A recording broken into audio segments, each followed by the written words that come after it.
یا باسط ہو یا فتح ہو یا کریم ہو، رزق کی تنگی کو دور کرنے والے اسماء الحسنہ کی ایک تعداد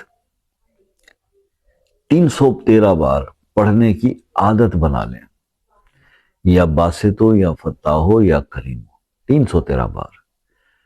بہتر ہے تہجد والے تہجد کے بعد کر لیا کریں، فجر سے جو شروع کرتے ہیں، فجر کی نماز پڑھتے ہیں تو فجر کے بعد یا فجر سے پہلے یہ کام، یا باسط ہو یا فتح ہو یا کریم ہو، 313 بار، اول آخر 3 بار، 5 بار درود شریف، 11 بار، جتنا آپ پڑھ سکتے ہیں۔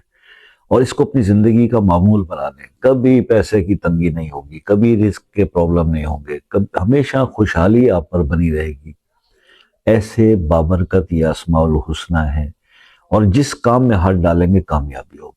کر کے دیکھ لیں اور فیڈ بیک ضرور دیا کریں ایسے آسان وظائف کا۔